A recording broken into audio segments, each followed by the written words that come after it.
Boa noite, pessoal. Mais uma sexta-feira, então, com a live, né? Mais uma sexta do projeto Vida de Empreendedor. E lembrando que esse projeto faz parte da disciplina de empreendedorismo da URI Campus de Santo Ângelo, cursos de administração e ciências contábeis. E é uma atividade complementar a essa disciplina, onde a gente está recebendo empreendedores de diversos ramos de atividade, né, com idades diferentes, que passaram por cenários, por desafios e oportunidades diferentes e semelhantes, e cada um deles está trazendo para nós, né, a sua história, a história do seu empreendimento. E hoje nós vamos conversar com a Raquel Gubert, né? A Raquel é uma pessoa muito especial, né? Tem um dom diferenciado, né? Que ela transforma aí esse dom, essa sensibilidade dela, ela materializa em peças, né? Que vão aí deixar as mulheres mais bonitas. Eu vou ver aqui a Raquel já tá por aqui, vou chamar ela.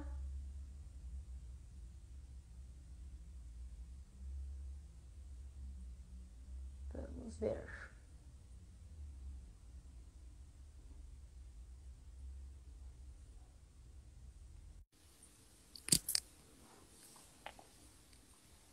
Lembrando que a nossa live, ela fica salva no meu Instagram e também ela sobe para o YouTube da URI, né? No máximo na segunda-feira ela fica salva lá. E aqui a gente está contando então com os nossos alunos da URI, né, do curso de Administração e Contábeis, da disciplina de Empreendedorismo, da disciplina de Fundamentos de Marketing.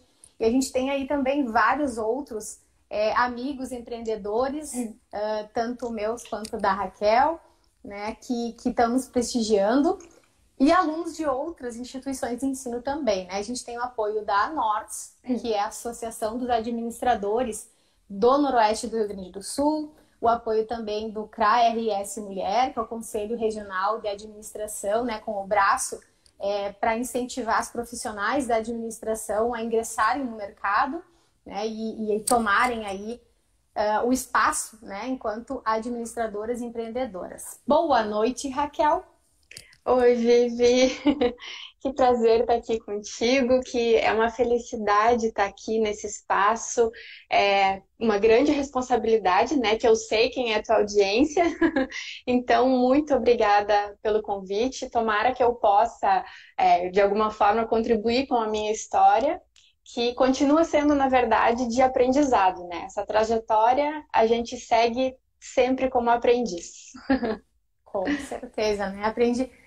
por toda a vida e a cada dia nos negócios, né? A gente está aprendendo algo diferente, ainda mais porque a gente fala aí e a base dos negócios, né? Eles são realizados por pessoas para pessoas, né? Então, alguns segmentos são mais frios no sentido do produto que oferecem, trazem talvez uma experiência diferente, né? Algo assim que não pode ser tão sensível, tão afetivo, né? Isso.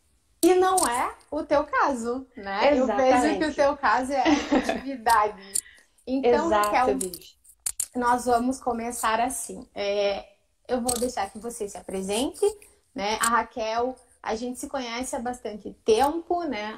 Os pais da Raquel são empresários, né? Então, são nossos clientes. O pai dela é nosso cliente há muitos anos. Então, a Raquel poderia ter seguido, inclusive, né, uma empresa familiar. Exato. A Raquel é casada com um primo meu e mãe da Dominique, né? Então, mãe recente, vai poder falar para nós aí, nesse mês, né, das mães, sobre a Raquel, bacharel em Direito, a Raquel que andou por aí, né? A Raquel empreendedora, a Raquel mãe, a Raquel do e-commerce para o espaço físico. Exato. Então, Raquel, vou deixar que eu te apresente, eu vou procurar não te interromper muito, porque o que interessa aqui para nós, para nossa audiência, é a tua história, né? Então, pouco vou te interromper. Se tiver alguma pergunta, eu faço para ti, se eu lembrar de alguma história, eu complemento. Mas a palavra é toda tua. Ah, Vivi, que honra, muito obrigada. Fica à vontade para fazer as intervenções, as considerações que tu quiser. Tu conhece muito bem a minha história, tu tem acompanhado a minha trajetória desde o começo praticamente, né?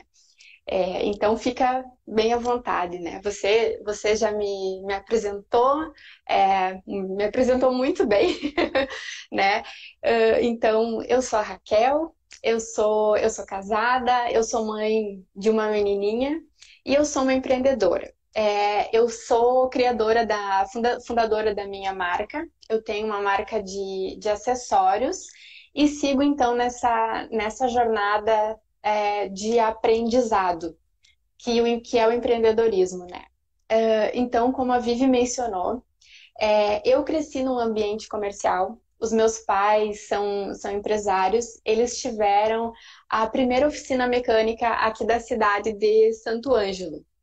E a empresa, ela existiu por 40 anos aqui na cidade. Então, eu cresci nesse ambiente, com aquele trabalho, com aquela rotina de contato com as pessoas, aquele fluxo de pessoas, né? Aquele movimento que é bem peculiar do comércio, né? Então, a empresa deles fechou, eles encerraram aquele ciclo em 2011, decidiram encerrar as atividades, mas aquilo, né? A gente, tenho certeza que todo mundo vai se identificar um pouco com isso, que quem cresce num ambiente comercial, quem tem uma família onde tem um comércio, aquilo fica impregnado, né? Isso fica sempre vivo na gente, isso fica muito, muito forte, né? Fica impresso. E na adolescência, então, que chegou a época do vestibular, aquela coisa toda, eu acabei fazendo o curso de Direito. Me formei, sou bacharel em Direito, me formei aqui na nossa cidade, e então... mas as minhas primeiras experiências profissionais, então, foram dentro do direito. Mas, assim, tudo dentro do ambiente acadêmico, né? Eu nunca, de fato, exerci o direito profissionalmente. O direito tem um lugar muito especial na minha vida. O meu esposo é servidor público. Eu, durante um tempo, estudei para concurso público.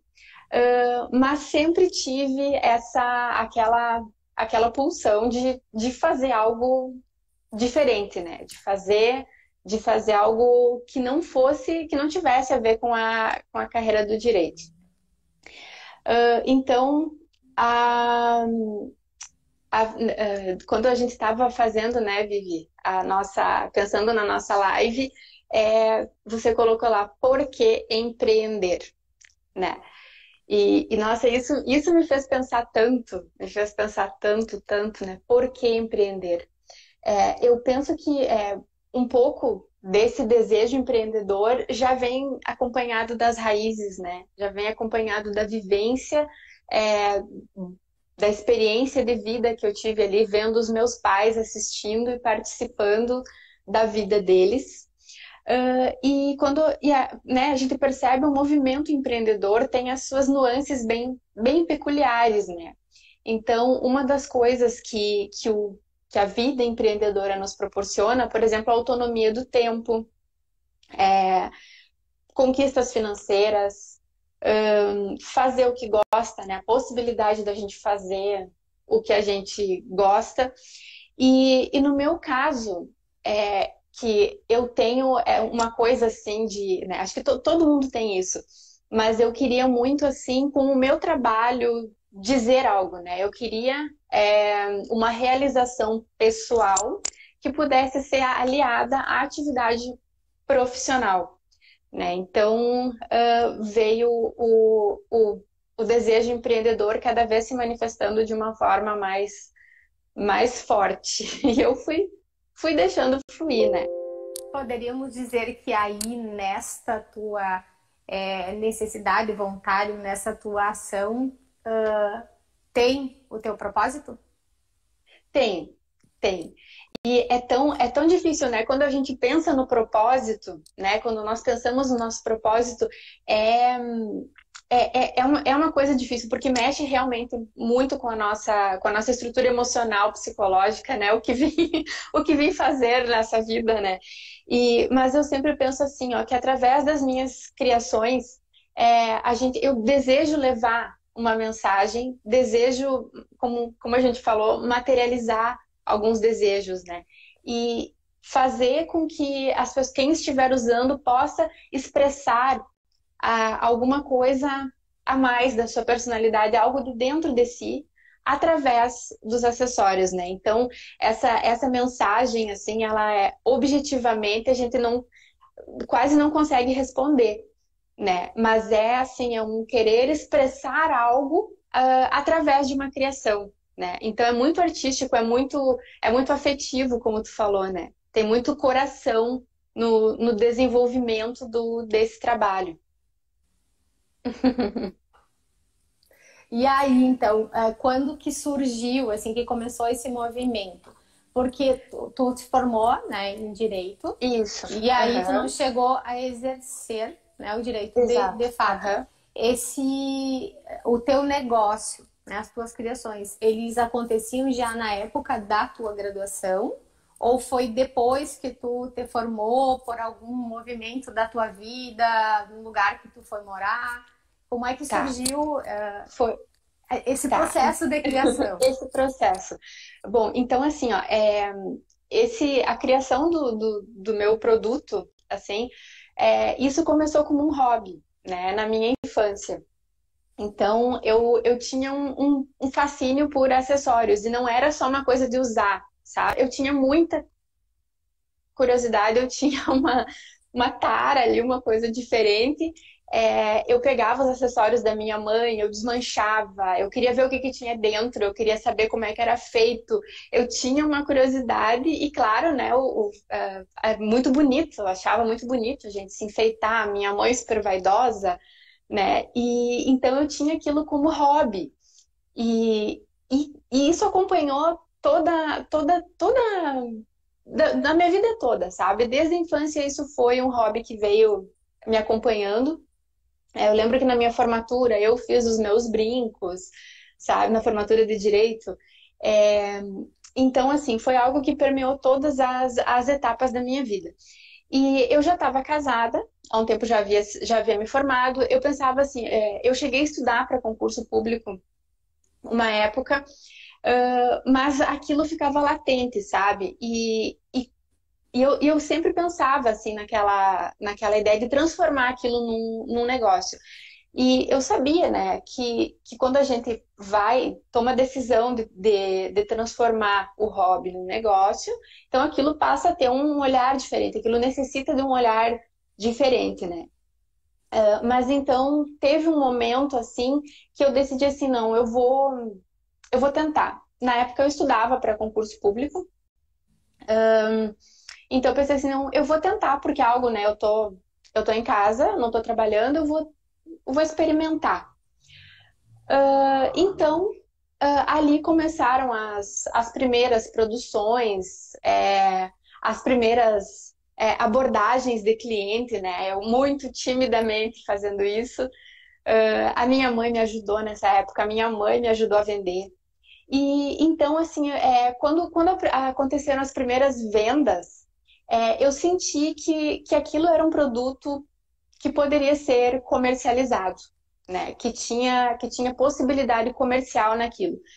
Então eu comecei aos poucos, né? Foi tudo assim, foi tudo muito passo a passo, foi tudo muito muito bem pensado sempre, nunca dei um passo maior que a perna, né? Nunca fiz nada muito arriscado, nem um investimento de muito risco. Então, aquelas primeiras vendas foi o primeiro sentido de ingresso no mercado, né? E aquelas primeiras vendas começaram a validar validar o produto, né? Enquanto produto, e começaram a me dar bastante força mesmo para ir seguindo. E assim foi, aos pouquinhos. Então, começou a aparecer gente para vender o produto, que soube, que viu, sabe? Aquela coisa assim. É uma história bem, bem tradicional, bem clássica de quem começa vendendo o seu produto, né? Então, isso foi em 2008 que eu comecei a dar esses primeiros passos, fazer esses primeiros experimentos de venda, né? Então, assim, já tinha aquele movimento online, né? Tinha lá, ainda tinha o Orkut, né, há bastante tempo, mas então eu lembro que houve um momento assim bem de virada de chave, né, que eu estava então levando aquela atividade, estudava, né, para concurso, levava aquela atividade de forma paralela e observando aquele movimento. E cada vez eu ficava mais empolgada, mais motivada com aquilo, porque eu dava vazão é, a minha necessidade criativa, né? Ao meu hobby criativo, e já enxergava, já podia vislumbrar aquilo como um negócio. Então, em 2010, 2012, foi o cenário de uma expansão digital, né? Foi um momento assim, eu lembro dos blogs, que teve uma explosão de blogs de moda, muito blog de moda, e também surgiram teve um início mais incisivo, assim, das lojas virtuais, o varejo entrando com bastante força no comércio digital e a força das redes sociais, né? Então, eu lembro também que existia, né, quando eu comecei a estudar aquilo, então, e parecia que era tudo, né, o digital começou só a se falar muito no online, no digital, e-commerce, né, aquela coisa toda, e tinha uma, uma profecia, uma fala, assim, de que tudo ia ser digital, de que tudo ia ser virtual, de que só ia existir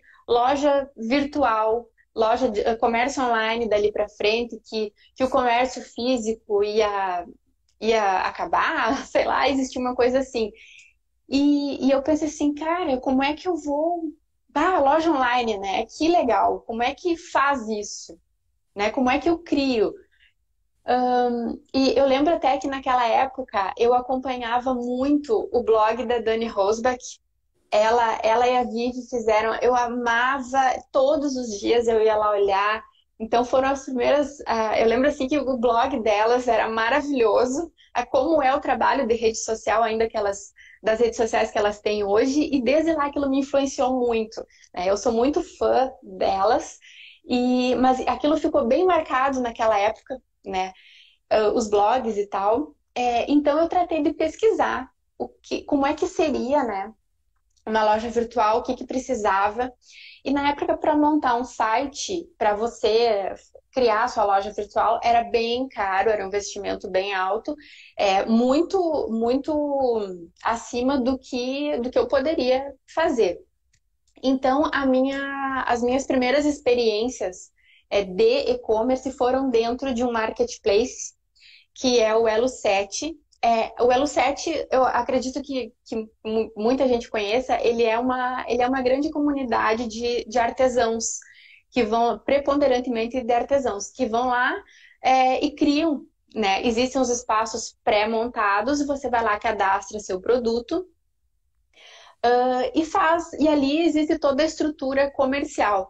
E ali eu tive minhas primeiras experiências, então. Né? Eu ia lá, fotografava, eu tinha uma preocupação muito grande com a foto do produto, né? Que ainda tenho até hoje, né? Tem que ser uma foto muito boa para mostrar o que você está vendendo, né? É o contato que você tem, é a imagem lá com o consumidor. Então ali foram as primeiras experiências que eu tive e vendia. Ali começou a vender. E eu pensei, bah, né? Então, ali então foi o momento que eu disse, não, eu vou investir nisso, eu vou me dedicar a isso. E eu já percebi que eu queria, né, começando a olhar para o mercado, né, e pensar assim, o que eu quero me propor enquanto marca, enquanto negócio, o que eu quero entregar. Eu percebi que eu precisava de um espaço, de um site, de uma loja virtual própria, né? Tinha que ser algo que tivesse mais a minha cara, porque o marketplace, ele limita, né? Ele oferece aquele espaço para o vendedor, mas é um espaço, uma configuração limitada ao marketplace, né? Então eu fui pesquisar para ver como é que eu faria e eu encontrei uma plataforma onde eu poderia criar a minha loja. Então eu queria tanto, tanto, tanto fazer, eu era muito obstinada com aquilo, e eu fui até que eu consegui montar a minha própria loja virtual, né? Consegui criar o meu espaço, eu fui lá, entender um pouco sobre aquela linguagem da web, né? Para a gente montar o layout, como é que a gente fazia para postar o produto. E ali foi. Então, desde 2012, a nossa loja online funciona nesse mesmo espaço, né? A nossa loja própria. Então foi a minha primeira vitrine, né? Então assim, ó, tudo era ainda muito muito novo, né? E eu assim, zero experiência de administração, né? Eu fazia o meu produto, criava o meu produto, botava lá e lá foi a nossa primeira grande vitrine, né? As nossas primeiras experiências. E o e-commerce, fala, Vivi. Então, e aí, tu falando dessa tua parte do início do teu negócio, do teu empreendimento, a gente começa a analisar várias teorias do empreendedorismo, né?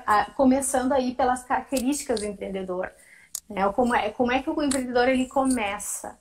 Pela dor ou pelo amor? Ou ele começa pela necessidade, né, de ter um ganho, pode ser um ganho a mais, né? Ou pelo amor à dedicação, a um propósito que ele deseja que aquilo vire um negócio.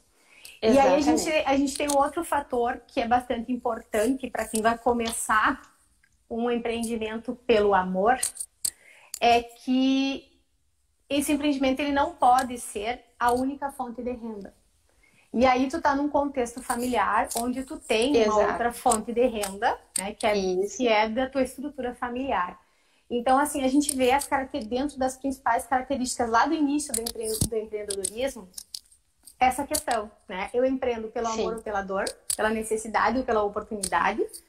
Eu me estruturo com planejamento e daí, se eu não tenho condições financeiras de contratar uma mão de obra especializada, eu vou estudar o que eu preciso, o mínimo que eu preciso saber para isso funcionar, né? E aí tu ainda tu criou a tua loja virtual sem ter uma base de conhecimento na área. Além disso, tu foi buscar, né, isso numa época onde era muito difícil de conseguir, né? Parece bem recente se a gente for olhar a linha do tempo, mas é uma época que as pessoas não pensavam nisso, né? Talvez profissionalmente não se tinha muita mão de obra qualificada para isso. E aí tu analisa assim, ó, esse movimento que tu fez naquela época é o movimento que a gente viu acontecer nos últimos 2 anos, pela dor. Né? Você planejou isso. Você pensou o teu negócio desse jeito. Né? E aí, a estrutura da plataforma para começar. Por quê? A estrutura da plataforma, ela traz expertise. Né? Tu fez a tua expertise, exato, é o produto. Né? E eles têm o cliente, o consumidor. Então, quem não sabe por onde começar, vai para uma plataforma. Né? Vai para uma plataforma, exato. Ela vai começar a te colocar a tua marca. Beleza. Não, e hoje tem muitos marketplaces que na época lá não tinha. Né? Então, facilitou muito a entrada do comércio, a entrada de uma empresa no meio digital, né? Exato. E aí, a gente tem um outro detalhe, né? Bom, vou começar porque eu vou usar a expertise da plataforma. Mas, ao mesmo tempo, eu tenho que pensar que eu preciso caminhar sozinha, né? Eu tô ali aproveitando uma oportunidade, mas eu sei, a gente, enquanto empreendedor, enquanto analisando, né, esse cenário, a gente sabe que quando tu está numa plataforma, os dados, as informações ficam para a plataforma. Fica, né? Onde está o consumidor, né? O comportamento dele, toda aquela questão do marketing digital fica com a plataforma. Isso.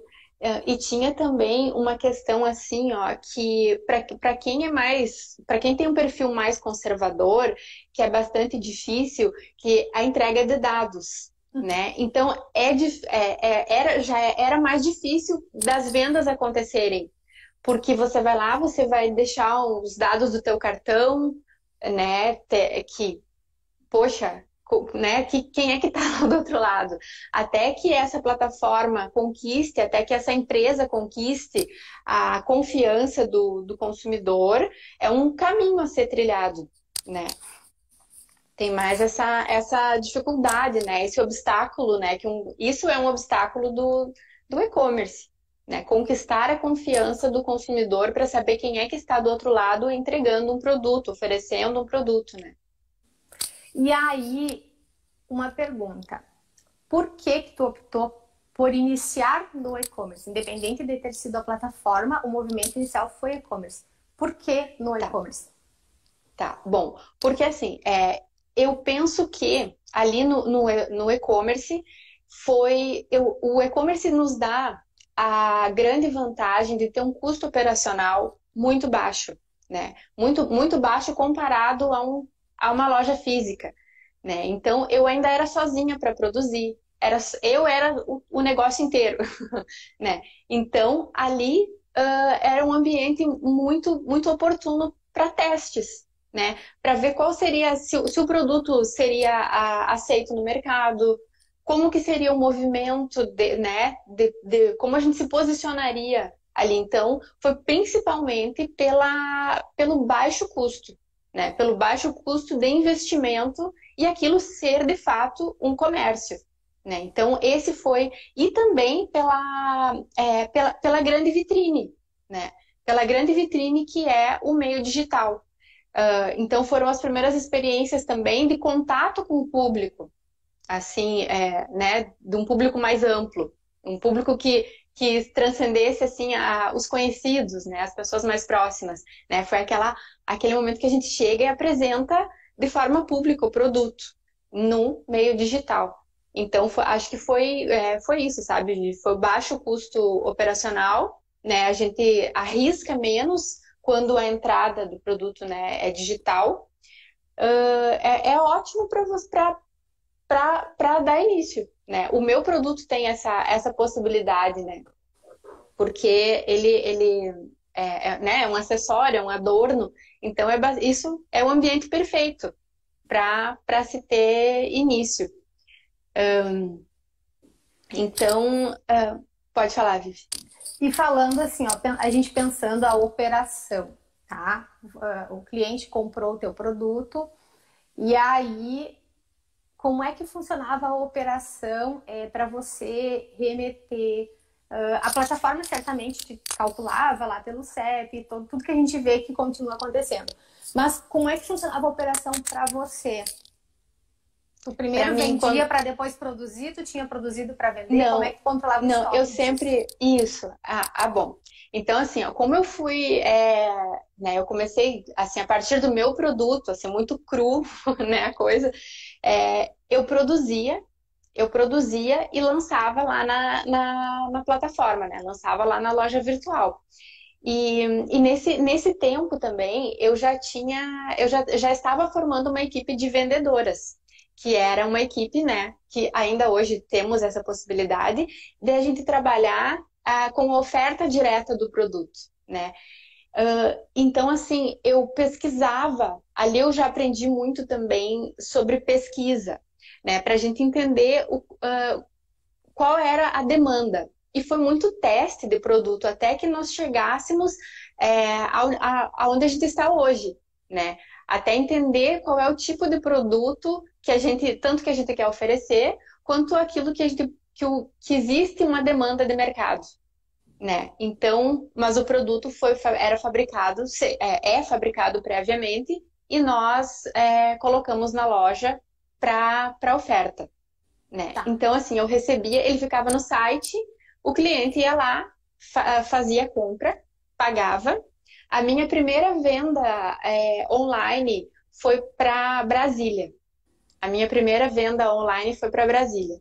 Então, nossa, quando eu recebi aquela a confirmação do pagamento, aquela coisa toda, nossa, foi maravilhoso, porque e foi dentro do marketplace, porque a gente tinha relativamente pouco trabalho, né? Aí você vê, eu aqui em Santo Ângelo produzindo algo, né? Fazendo poucos movimentos assim, e o produto chegou lá em Brasília, né? Lembro até hoje, assim, o nome da cliente era Daniele. Então foi a primeira venda online que aconteceu.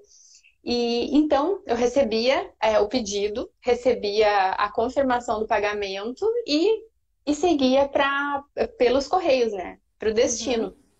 Era Tá. muito dinâmico, né? Tu lançava o estoque conforme tu tinha os itens produzidos. Tipo, tinha 3 peças, o estoque que estava na tua loja virtual era 3 peças. E se a tua Isso. vendedora, a tua vendedora porta a porta, vamos dizer assim, vendesse a mesma peça que tu vendeu no virtual? Como é que tu É. organizou essa questão? Porque hoje eu ainda vejo que é uma resistência bastante grande, principalmente do nosso pequeno empreendedor, a gestão de estoque, né? Não só da matéria-prima, mas do estoque do produto acabado. E Uhum. existe aí uma necessidade de controlar tanto o e-commerce quanto o físico, né? Tipo, quanto eu tenho de estoque que eu estou destinando para o e-commerce e quanto eu vou destinar para o físico. Como é que tu fez isso? Tu Isso. colocou tudo no virtual ou tu trabalhou assim um percentual? Tantos por cento da minha produção Tá. vai para o virtual e tanto vai ficar no físico. Tá. Aí entra uma outra questão bem interessante. Então, a questão do estoque. Eu tinha bastante noção de que se eu fosse colocar um produto para vender num ambiente online, o produto tinha que ser diferente. Porque não adianta a gente colocar um produto que tem muitos produtos similares, né? Que às vezes eu vou colocar um produto lá que a marca X vende muito bem, só que a marca X é muito maior do que eu, uma empresa muito grande, por como é que eu vou concorrer com o mesmo tipo de produto ou com algo parecido? Então eu pensava assim, eu vou criar umas peças bem diferentes, eu vou buscar isso, vou fazer algumas coisas bem diferentes e é isso que eu vou colocar na loja virtual. Então, o que eu colocava nesse ambiente virtual, primeiramente, eram peças únicas, eram peças exclusivas, que tinha uma demanda de trabalho muito maior. Hoje a gente tem feito poucas dessas peças até, mas elas tinham uma característica, eram peças assim que tinham técnicas de bordado, que estava bastante em alta lá naquele momento. E então eu fazia isso. Colocava o que era diferente ali, que tinham preços, valores mais altos, eu colocava lá na loja virtual. E, embora eu quisesse sempre ter um diferencial, o que era um pouco mais fácil de vender, mais comercializável, assim, e ficava no estoque de circulação local.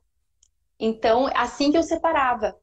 E eu comecei a fazer essa dosagem. Hoje está bem diferente. Hoje a loja já tem muito mais oferta de produtos e o meu controle de estoque, Vivi, é muito diferente.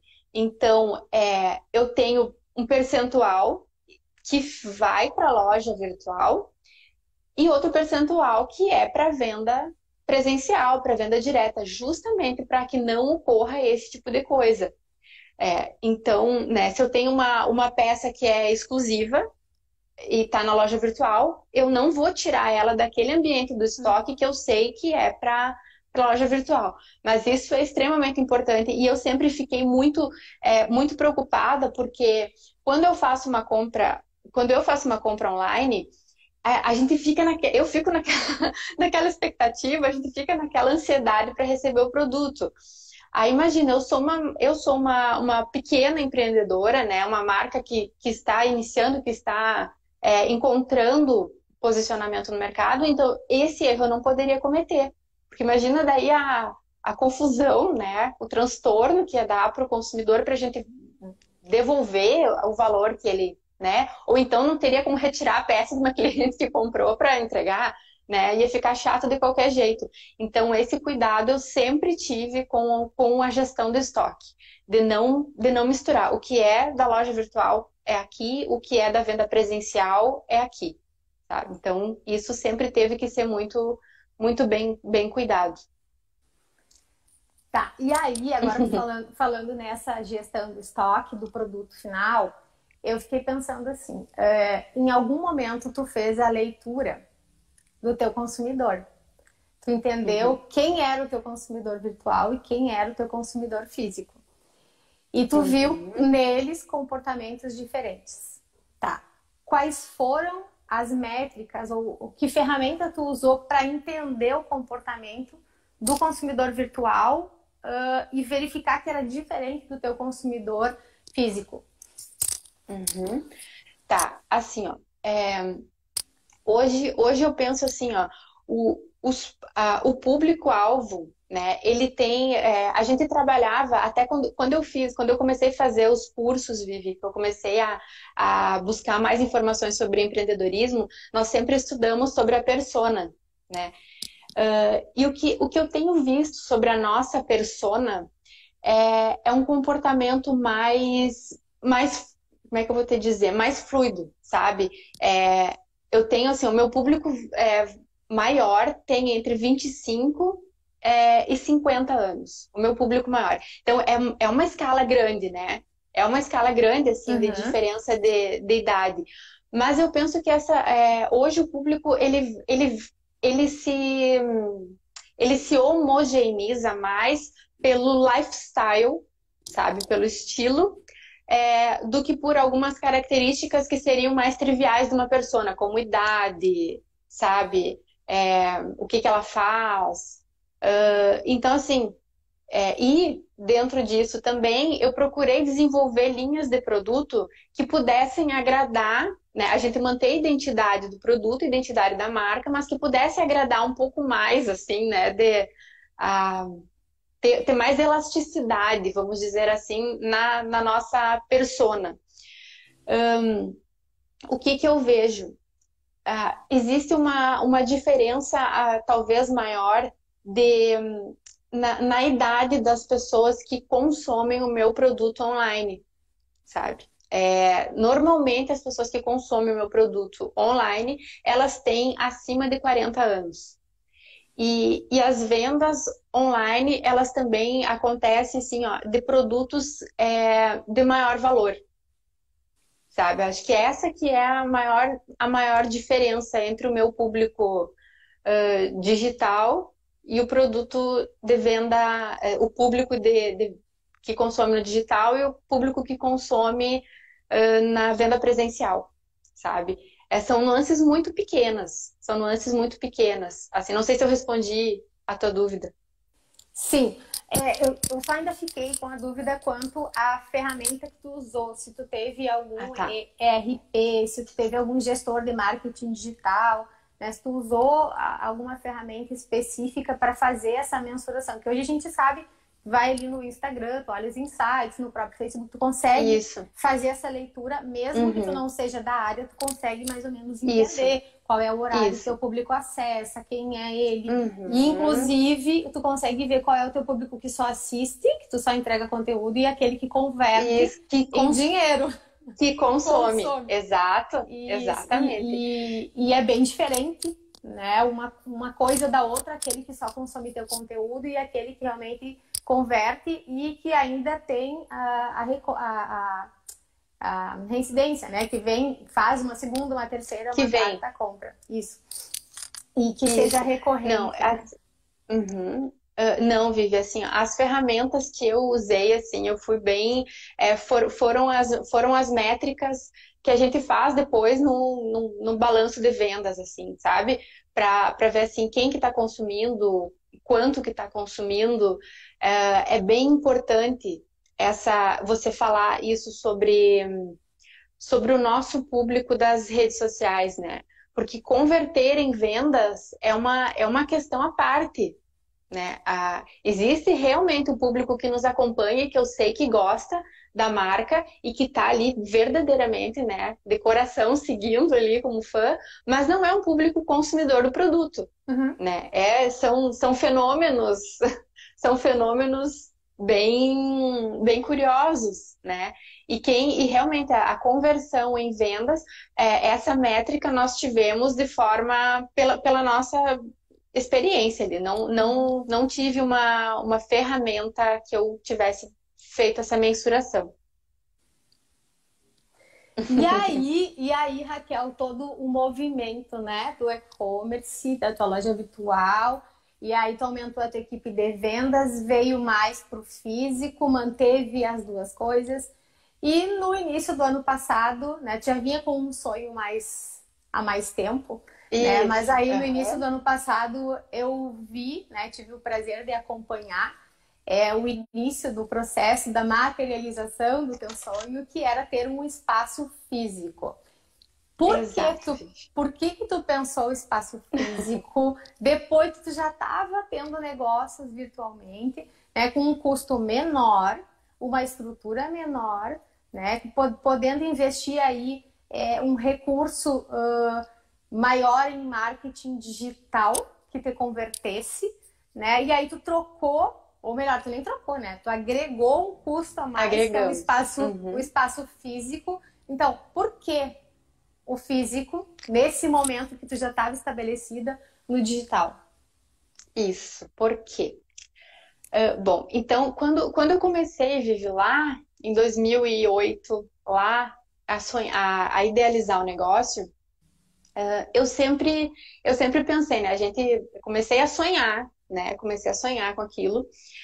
E sempre esteve nos meus planos ter um espaço físico onde a gente pudesse, além do desenvolvimento do produto, que fosse um espaço de convivência, que fosse um espaço assim que a gente pudesse inserir o público na nossa atmosfera de criação. Então, eu acho que isso foi uma coisa bem, sabe, bem idealizada, bem um sonho, assim, sabe, que a gente pudesse fazer isso.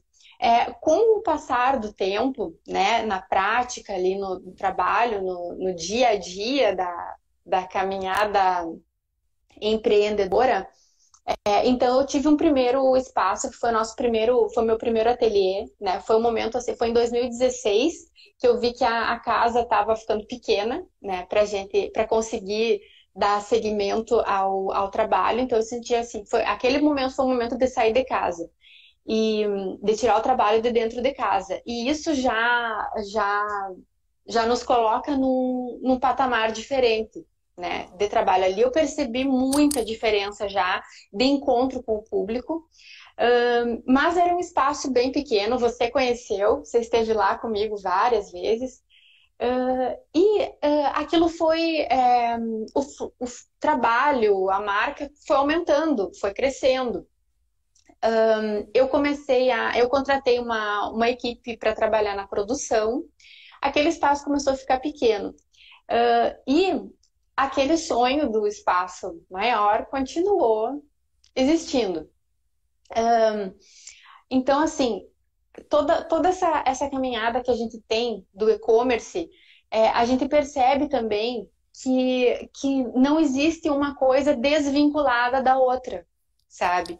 Não existe como a gente desvincular a, a venda, o espaço, né, o movimento físico da marca do digital. Então, cada vez mais tem se percebido que as coisas são complementares, né? Que o espaço que o espaço físico complementa o digital e vice-versa. Então tínhamos muita necessidade de mostrar, de proporcionar experiências para o nosso consumidor, enfim, de inseri-lo na atmosfera da marca, no conceito, sabe? De mostrar de uma forma, de oferecer experiência mais real e ter mais contato com o nosso público. Hoje a gente tem tudo que se fala vai nesse sentido, né? Tem se falado nesse sentido, que não, uma coisa não exclui a outra, né? São complementos. Então, o nosso espaço físico, nós desejamos assim que ele seja um espaço de convivência, sabe? Então, ali vai ter a produção, né? A nossa fábrica, e vai ter o espaço do showroom e da loja propriamente dita, né? Aquela atividade, o ambiente comercial propriamente, né? E aí eu lembro, quando a gente conversava lá em janeiro, fevereiro do ano passado, né? Toda essa expectativa, o imaginário de como que vai ser, e a inauguração, e quando vai ser. E eu lembro que a gente conversava imaginando já essa convivência acontecendo, né? Porque esse era o objetivo. E aí esse era o objetivo. Exato. E aí a gente vem janeiro, fevereiro, né? Sonhando, e eu tive o prazer de ouvir todos, né? E dividir contigo todos os teus sonhos. E aí eu também vinha de uma experiência internacional que estava extremamente alinhada a isso, embora o nosso mercado ainda não estava preparado para isso. E a gente viajou bastante, né? Trocamos muitas ideias fora do normal, do comum, do nosso dia a dia de negócios. E aí veio março, né? E a gente entrou nesse período que a gente não sabe quando vai terminar, né? Espero que logo, mas a gente também não pode fugir da realidade e não vai ser tão logo. E aí eu fico pensando... Não vai, não. E aí eu fico pensando assim, tudo aquilo que a gente conversava, que era o ideal do teu negócio, isso, ele continua válido, todinho para agora, certo? Por quê? Porque ele foi pensado e desenhado para uma personalização, para um atendimento diferenciado, pessoal, pensando cliente a cliente, analisando a história de cada cliente, porque a tua peça, ela analisa a história do cliente. E tu tinha ainda algumas experiências, já tinha desenvolvido, né? Que foi para um casamento, acho que por 15 anos, para Soberanas da Fenamilha. Então, tu já vinha de um trabalho personalizado.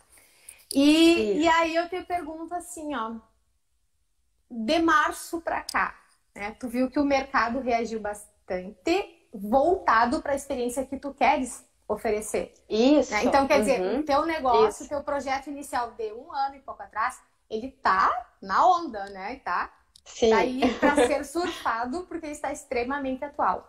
Mas e como que tu vai fazer isso acontecer agora? Pois é, que desafio, né, Vivi? Bom, a pandemia, né? Os desafios da pandemia renderiam mais uma live só sobre isso, né?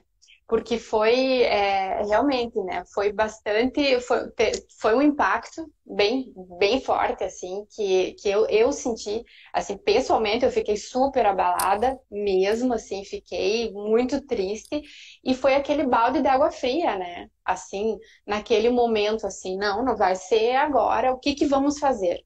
Então, durante a pandemia foi um momento que assim, eu precisei fazer algumas pausas e pensar o que seria, o que aquele cenário estava querendo nos mostrar, o que aquele cenário onde todo mundo, de alguma forma, foi afetado, estava querendo dizer, né? Num primeiro momento, todo mundo correu pro digital. Quem não tinha a sua comunicação digital, quem não tinha uma rede social, correu para fazer.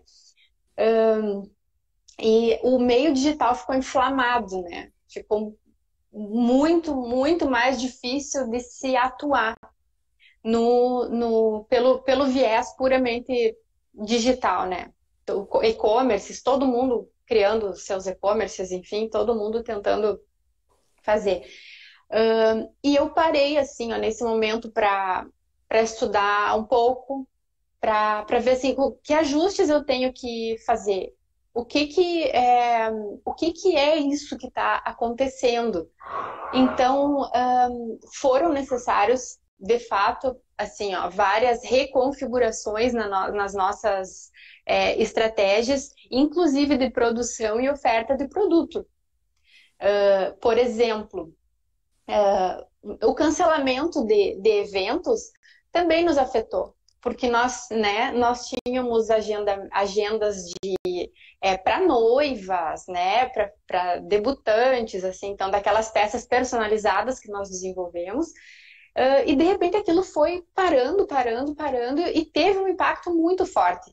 Daí eu pensei assim, meu Deus, será que eu nunca mais? Será que a gente não vai mais fazer essas coisas? O que vai ser? Então assim, não, agora é o momento da gente repensar o nosso produto, repensar o que a gente vai fazer. Porque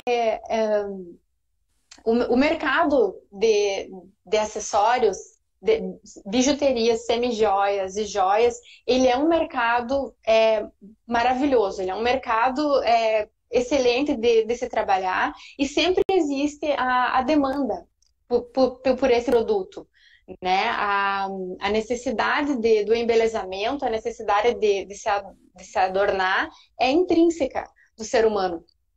Então, nós precisamos fazer uma reconfiguração do nosso produto, pensar assim, em que linhas eu vou investir mais, ou então ressignificar o uso dos acessórios, né? Falar de uma forma diferente, ter uma linguagem, uma oferta diferente. Então, ano passado foi assim, ó, foi um ano que eu estudei bastante e pensei criei novas coleções, né? Dei uma reconfigurada no produto para a gente entrar nesse novo momento, né? E vejo ainda que as coisas ainda não estão, né? Como nós falamos, não estão ainda certas. A gente ainda não tem um cenário estável para a gente ter bastante certeza do que vai fazer. Tudo que nós fizermos agora vai correr seus riscos, né? E também a gente vai ter que experimentar. Então, a pergunta, como que a gente vai fazer agora? Nós vamos manter o que temos, né, Vivi? E vamos dar sequência à execução do nosso projeto. Como exatamente as coisas se darão, sempre vão existir dúvidas. E essas respostas certamente a gente vai encontrar na caminhada, né? Mas todo cuidado com o público, tudo aquilo que a gente sabe que o ser humano necessita. Eu acho que a grande questão do que está acontecendo no momento é o olhar para o humano, né? Humanizar cada vez mais as nossas marcas, humanizar o nosso atendimento, a gente ter um olhar mais sensível, mais delicado para o humano, né? Para o nosso consumidor, em respeito àquela pessoa com quem nós estamos tendo uma troca comercial. Exato. E aí a gente vem numa outra tendência bastante forte, né? Que é essa questão tu falou antes da persona, né? Então que a gente continua trabalhando nessas ferramentas mais ágeis, mais rápidas de acontecer, isso, né? Mais objetivas. Isso, joga pro mercado, testa, deu certo, vamos ver o que pode melhorar, não deu certo, vamos ver o que a gente vai mudar, mas não abandona nada, né? Vai testando até que acerte alguma coisa. Isso. E aí tu tem aquela tendência de que a humanização ela vai trabalhar características pessoais, né, de determinadas pessoas. E a tua persona ela é mais abrangente. Quando tu pega essa parte de personalização, tu afunila um pouco mais, né, o teu cliente. Isso. E aí tu vai fazer uma leitura, por exemplo, da Viviane. Né? Tu me conhece como cliente, tu sabe e aí a gente vai falar do personal style, né? Tu sabe qual é o meu estilo de vida, tu sabe qual é o meu estilo de eu me portar, quando que eu uso, quando que eu não uso, né? Um adorno. O que fica bem pra mim e o que não fica, porque tu já fez essa leitura, porque eu já sou a tua consumidora, já sou a tua cliente, tu já tem esses dados, e tu consegue chegar em mim exatamente com o produto que tu sabe que eu vou comprar, certo? Sim. E aí, eu vejo que tu faz muito bem isso, né? No teu atendimento, na criação dos teus produtos. E eu fico pensando Obrigada, assim, Vivi. ó, nesse novo cenário da personalização, como é que tu vai transferir isso, escalar isso? Por exemplo, essa peça aqui, né? Eu sei a história dela. E aí a gente vai falar duas coisas. Como é que tu escala uma peça dessas, porque tu teve uma inspiração para fazer ela? Como que tu faz para ver isso vendendo mais do que especificamente para aquele estilo de pessoa que tu se inspirou Sim, para fazer? É uma entendi. pergunta. Aham, Tá, uma pergunta. tá. Segunda, ela é uma peça que eu uso no ambiente que eu desejo, ou tu pensou ele para uma ocasião especial e aí eu uso versatilmente. Como é que funciona assim? Ó, tipo, quando tu criou, tu pensa assim, poxa, a pessoa tá usando completamente errado, eu criei para outra coisa, ela tá usando. Entende? Quando tu define assim, como tu pensa a escalabilidade dela e como que tu Uhum, pensa o uso dela para o público que tu pensou. tá. Ai, perfeito. Ai, falar de criação, Vivi, eu adoro. Então, bom, o processo criativo, ele realmente ele demanda da gente tanto sensibilidade, né, para a gente desenvolver algo, como conhecimento de mercado, porque hoje eu não posso fazer uma peça, criar um design de forma dissociada ao que está acontecendo, né, ao que está acontecendo, a demanda de consumo. Então, assim, isso vem. Eu olho muita coisa de quem são os meus modelos, sabe? E a gente vai percebendo o que tá vindo, assim. Quando eu criei, vou falar especificamente dessa peça que você está usando, e que quando eu vi o resultado final dela, quando a coleção foi se desenvolvendo, eu pensava muito em você, até porque a gente conversa muito, a gente troca muita ideia sobre negócio, né? Enfim, conversamos. Então, assim, aquele momento que a gente estava vivendo, né? Essa peça surgiu durante a pandemia. E era uma peça assim, ó, que eu queria que tivesse um movimento, eu queria que ela tivesse uma expressão que fosse moderna, mas que ela mostrasse também sinuosidade, sabe? Irregularidades, assimetrias, porque o nosso caminho é assim, né? A nossa caminhada humana é assim. E então, assim, desenvolvi essa coleção, que o nome dessa coleção é Fuerza, né, força, que era o que estávamos precisando, e eu queria que ela tivesse realmente essa expressão de força, eu queria que ela tivesse um impacto visual. Não é todo mundo que usa, não é todo mundo que usa, que gosta de usar esse tipo de peça. Essa peça, especificamente essa peça, ela é uma peça-chave de uma coleção. Ela é uma peça-chave, ela é o carro-chefe de uma coleção, ela mostra todo o conceito da coleção Fuerza. Essa coleção eu continuo desenvolvendo ela vai ter outras peças. Mas essa peça é a peça principal da coleção. Tem outras peças que vão ter a mesma temática, vão ter a mesma proposta de design, o mesmo conceito.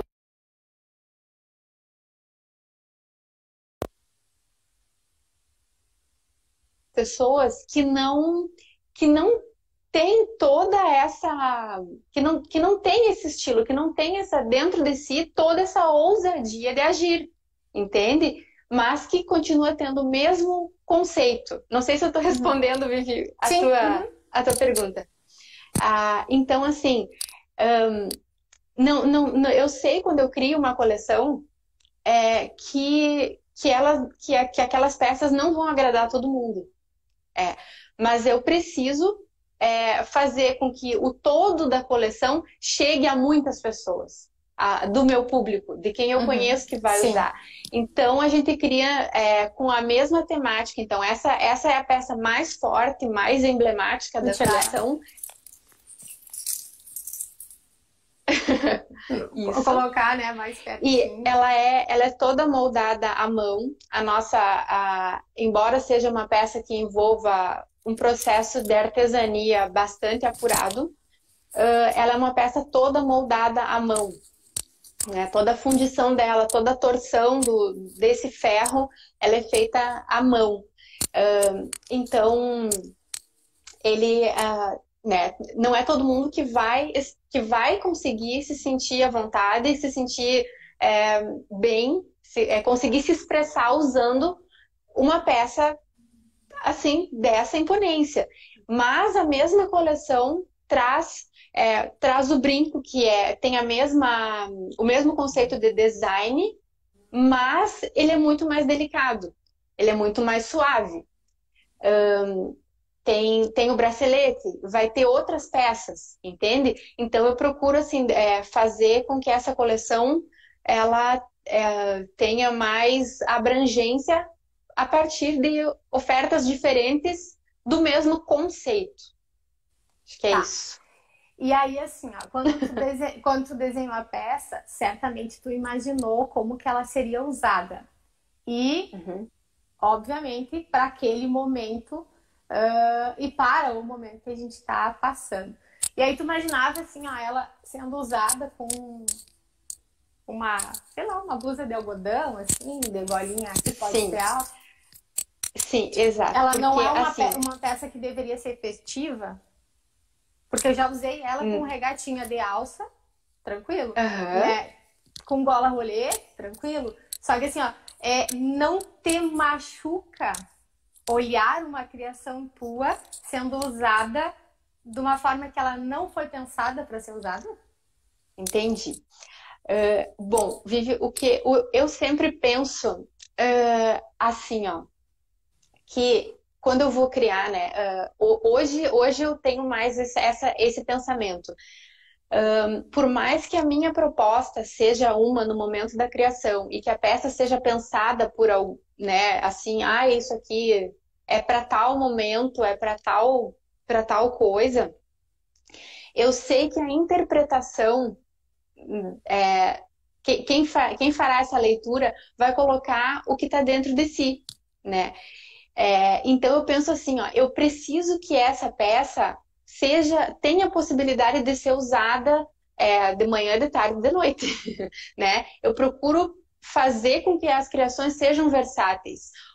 Isso, o momento da pandemia intensificou o caráter de versatilidade na criação, porque sem a gente ter festas, né, sem a gente ter o movimento social habitual, né, o que tínhamos até então, eu não posso fazer peças que a gente esteja voltada para. Não posso fazer criações que você só enxergue num vestido de festa, né? Então, hoje, a minha proposta se dá para que a mesma peça que eu possa usar de noite, eu possa usar no outro dia de manhã para trabalhar.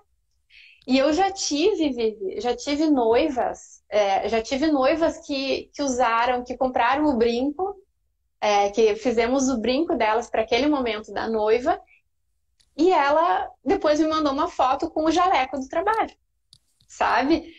Então, isso é muito gratificante, porque eu penso assim que cada vez a questão daquilo que é moda, ou que é muito engessado, né, o que é muito engessado num conceito, tende a ser cada vez menos aceito pelo consumidor, né? O produto precisa ser mais, ter versatilidade, mas o tom de uso da peça, quem vai dar sempre vai ser o usuário, e eu respeito muito isso, sabe? Se no momento eu penso que aquele brinco super colorido e extravagante, ele só vai ficar bem com tal roupa em tal hora, né? Eu crio pensando, dali a pouco a cliente vem e me mostra que não, sabe? E eu respeito demais isso, sabe? Como usar, como a cliente vai usar. Às vezes, né, a gente olha assim, tem o meu gosto pessoal, eu digo, ai meu Deus, mas eu acho que não combina, acho que não é bem assim, mas esse é o meu senso, né? Esse é o meu senso crítico, e eu acho que cada vez isso tá ficando mais de lado, sabe?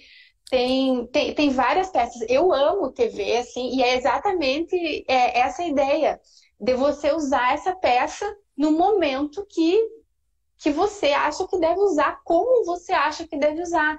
Isso é uma questão de autoconhecimento, né, Marie? A Marie tá aí? Tá, tá Marie aí. Perini, né, Marie? Isso é uma questão de autoconhecimento. O que eu quero mostrar naquele momento, então, que aquele acessório me ajude a dizer algo, né? Me ajude a dizer algo. A forma com que eu tô me vestindo, que eu tô me colocando, que tem a ver com aquele momento que eu me propus a usar. E eu tenho muita consciência assim de que essas peças assim mais ousadas, que tem uma proposta mais até, um pouco mais agressiva até, posso dizer, isso não é todo mundo que vai gostar, não é todo mundo que vai querer, né?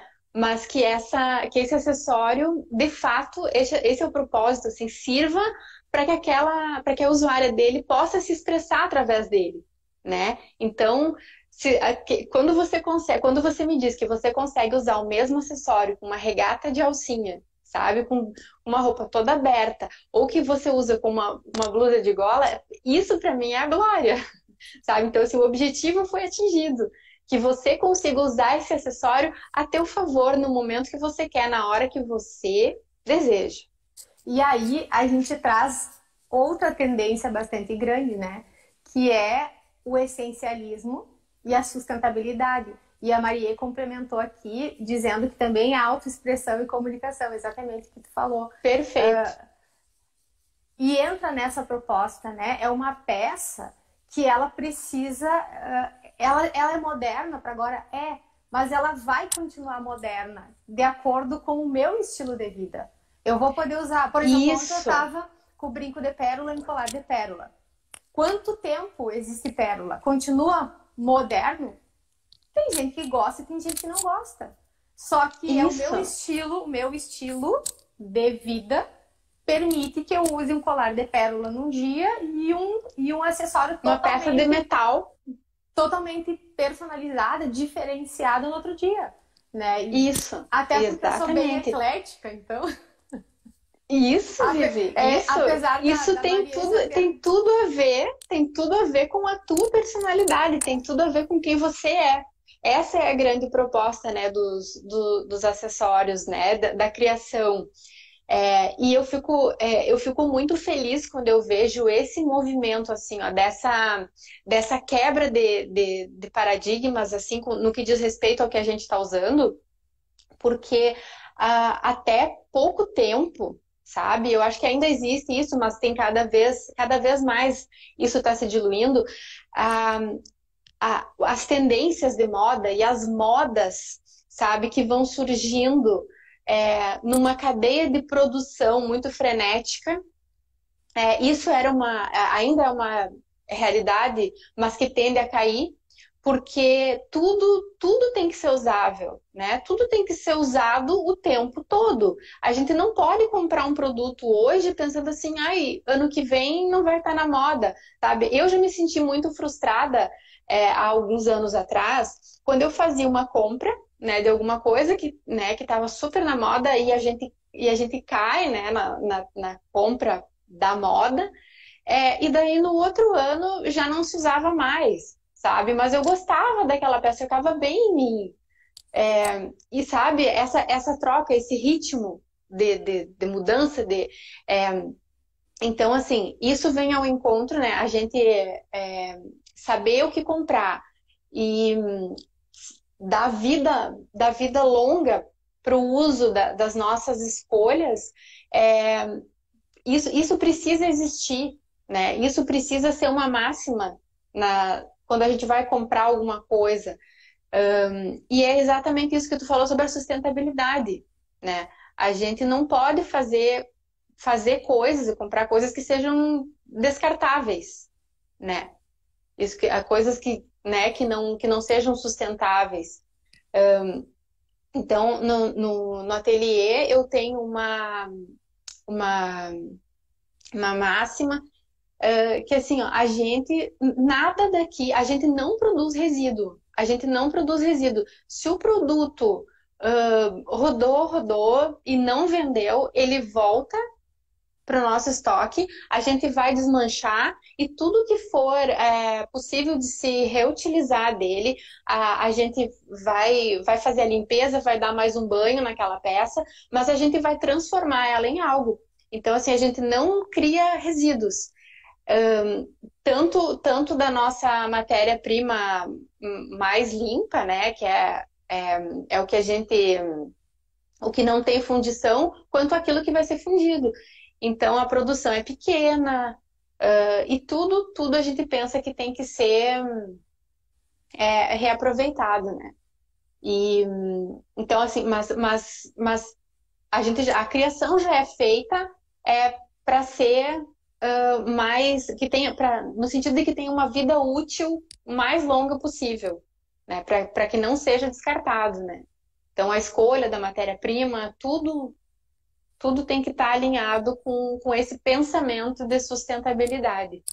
E se tu pensasse em moda, tu lançaria 6 coleções por ano e aí forçaria, de certa forma, um consumo, né, muito maior para o teu cliente.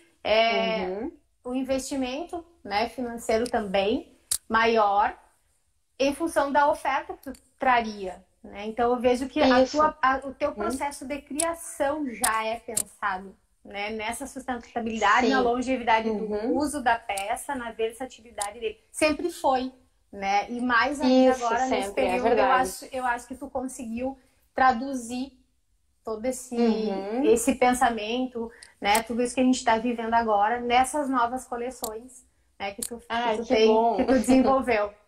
Raquel, tô olhando aqui, ó, a gente já tá 1h15. Nossa. Passou muito rápido. Passou muito rápido. E eu sei que tu tens aí, né, hoje é sexta-feira, essa hora é a hora de estar aí com o marido, com a filha, né, então a gente não vai tomar muito mais o teu tempo. Eu gostaria de agradecer imensamente a tua disponibilidade, esse tempo que tu trouxe de informação, de conteúdo, de vivência, de inspiração, né, para toda a nossa audiência. E tenho certeza que os meus alunos do empreendedorismo viram aí, ouviram e sentiram na tua fala vários conceitos que a gente estudou ao longo, né, dos últimos meses. E algumas perguntas que eu te fiz já foi propositalmente para eles linkarem a realidade do teu empreendimento, da tua vida de empreendedora, com aquilo que eles estudam lá na teoria, né? Então, talvez as pessoas que ouviram, que não tenham participado do conteúdo que a gente viu, pode ter até pensado, né? Mas por que ela perguntou isso? Por que falou isso? Sim. Como é a atividade complementar da disciplina, então, para eles faz muito sentido tudo isso que a gente conversou e as perguntas que eu te fiz, mais voltadas para a gestão do que para o teu produto, né, tua experiência em si. Então, Raquel, eu quero agradecer muito, né, o teu tempo, essa tua dedicação, né, com a criação. Agradecer também a nossa audiência por ter participado até agora. Né? Lembrando que a live vai ficar salva no meu Instagram, sobe para o YouTube da URI na segunda-feira. Lembrando também que na sexta que vem a gente tem outra live e vai ser bem legal porque ela vai começar, a partir da semana que vem a gente vai começar a trazer empreendedores de fora da nossa região. Ai, que legal. Pra gente começar a olhar, porque eu sempre gostei de sair fora da nossa região, da nossa realidade, para ver o que está acontecendo no mundo e olhar de fora para dentro, né? Olhar para nós lá com o olhar de fora. E aí eu resolvi fazer uma parte desse projeto Vida de Empreendedor com empreendedores locais, né? Que a maioria são conhecidos, mas que a gente talvez não tenha oportunidade de ouvir. E agora a gente vai começar trazendo empreendedores de fora, para quê? Para que a gente consiga olhar para fora sem sair do lugar. né? Tá bem comum isso, porque Uhum. hoje com live a gente vai para qualquer lugar do mundo sem sair do lugar. Mas enfim, a gente vai trazer essas experiências. E a semana que vem a gente vai estar aqui com o Arthur Bolacel, que é de Porto Alegre. Ele é proprietário do Mercado Brasco, Que legal. é um super exemplo de empreendedorismo. Conheci ele em Nova York o ano passado, acompanhei toda a trajetória dele, assim como você fez um mega investimento durante a pandemia. Enfim, vamos deixar ele contar a história dele. E esse pedido do Arthur é especial para o JP. O JP foi meu aluno de administração, é proprietário do mercado Uni, que fica lá perto da URI, né? Então o JP semana que vem está convocado para assistir a live, que é uma fonte de inspiração para ele, para o negócio dele. E como eu tenho acesso, né, ao Arthur, eu trouxe aí para ele compartilhar conosco tudo que ele está vivendo lá, e é um ramo, né, de alimentação, que é mercado. Enfim, muito obrigada, Raquel. Obrigada A pela Vivi, audiência. Vou te deixar aí eu que para agradeço última muito, consideração. imensamente. Tá bem, Vivi, agradeço demais. É uma honra, é um privilégio sempre estar contigo. Você também é minha mentora. E, enfim, estou imensamente grata. Tomara que eu possa ter contribuído de alguma forma aqui com a tua audiência. E eu sempre saio mais rica dos nossos encontros. E dessa vez também foi assim. Então, gente, muito obrigada pelo carinho, pela atenção de vocês aqui comigo. Tá bom, então, muito obrigada, Raquel. Um beijão para todo mundo e até sexta que vem. Beijão! Beijo.